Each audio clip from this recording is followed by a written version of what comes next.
We live in an age of infinite scroll, constant pings, and the quiet erosion of our own intentions.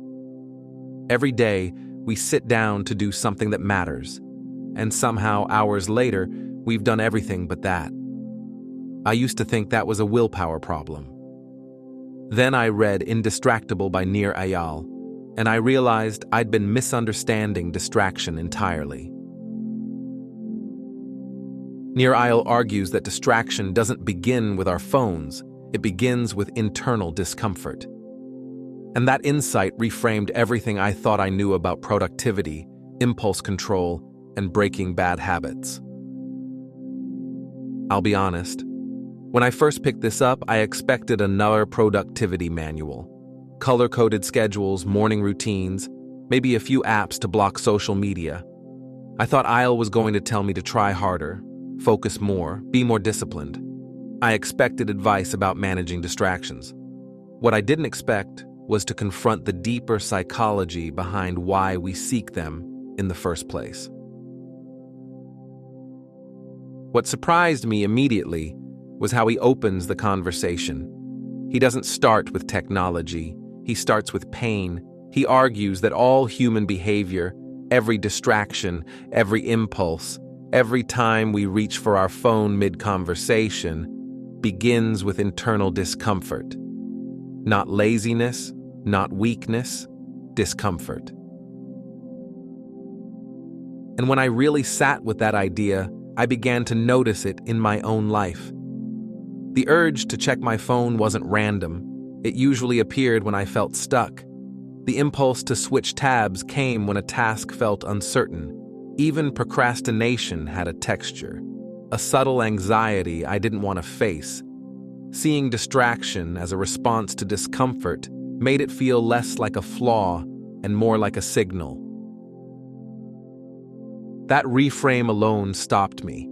Because if distraction isn't a character flaw, then the solution isn't self-punishment or white-knuckling through cravings. The solution is learning how to sit with discomfort without immediately escaping it. It's developing a relationship with those restless moments instead of automatically numbing them.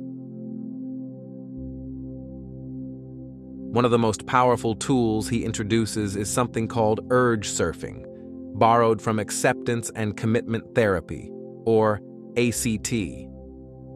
Instead of suppressing an urge, you observe it. You ride it like a wave. You feel it build. You feel it crest.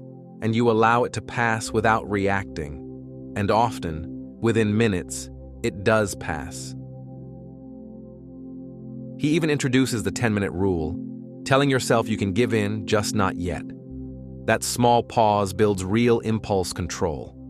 I found that idea deceptively simple. 10 minutes sounds insignificant, but those 10 minutes create distance between emotion and action. They remind you that urges are temporary, that you don't have to obey every impulse that appears. What really shifted me was how Eyal dismantles what I'd always believed about willpower. He explores the research around ego depletion, the idea that willpower runs out over the course of the day. But he reveals something surprising. The so-called willpower myth often becomes true only when we believe it is. When we see self-control as finite, we behave as if it is. That insight alone felt freeing. It meant productivity wasn't about grinding harder. It was about thinking differently.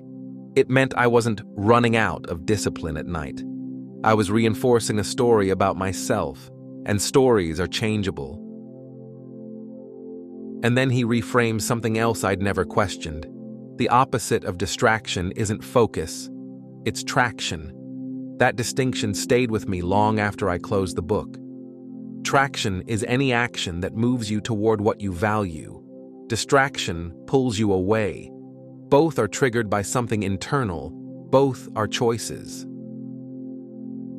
When I started asking myself, is this traction or distraction? It changed how I evaluated my time. It wasn't about being busy, it was about being aligned. That single question added clarity to decisions that used to feel automatic. That distinction changed how I view my calendar. Instead of chasing productivity hacks, Eyal suggests time-boxing around values. You don't schedule tasks, you schedule time for the people, work, health, and rest that actually matter. You make traction visible. You decide in advance what deserves your attention. And what struck me most is how protective that feels. When your calendar reflects your values, saying no becomes easier. You're not rejecting people, you're honoring commitments you've already made to yourself. Then come the pacts, effort pacts, price pacts, and identity pacts. These aren't gimmicks.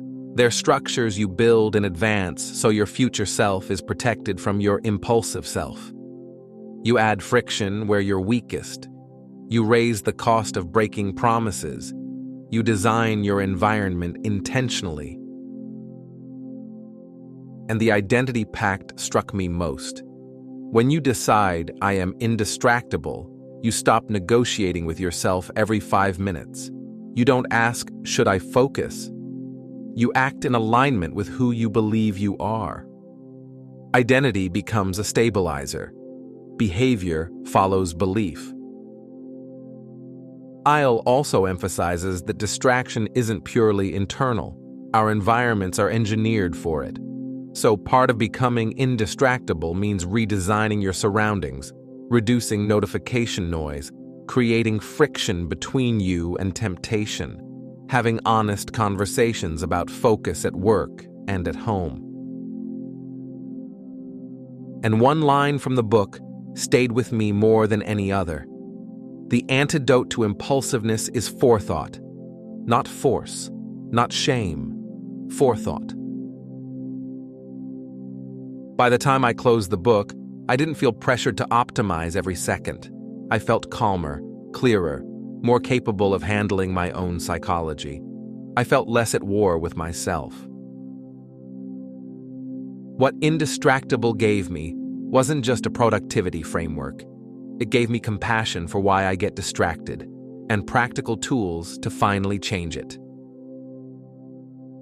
If you apply what Nir Eyal teaches, your days begin to feel different.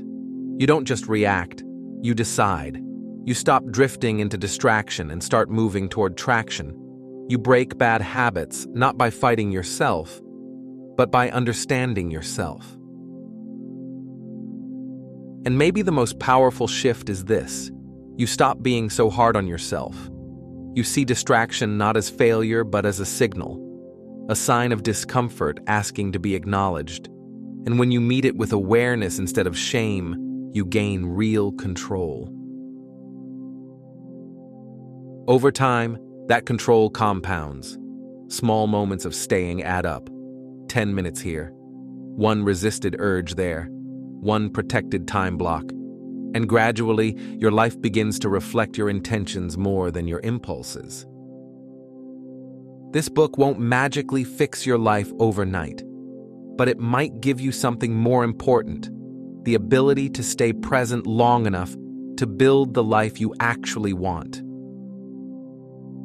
If this resonated with you, like and subscribe to WellReadClub for more book breakdowns and mindset insights that actually stay with you.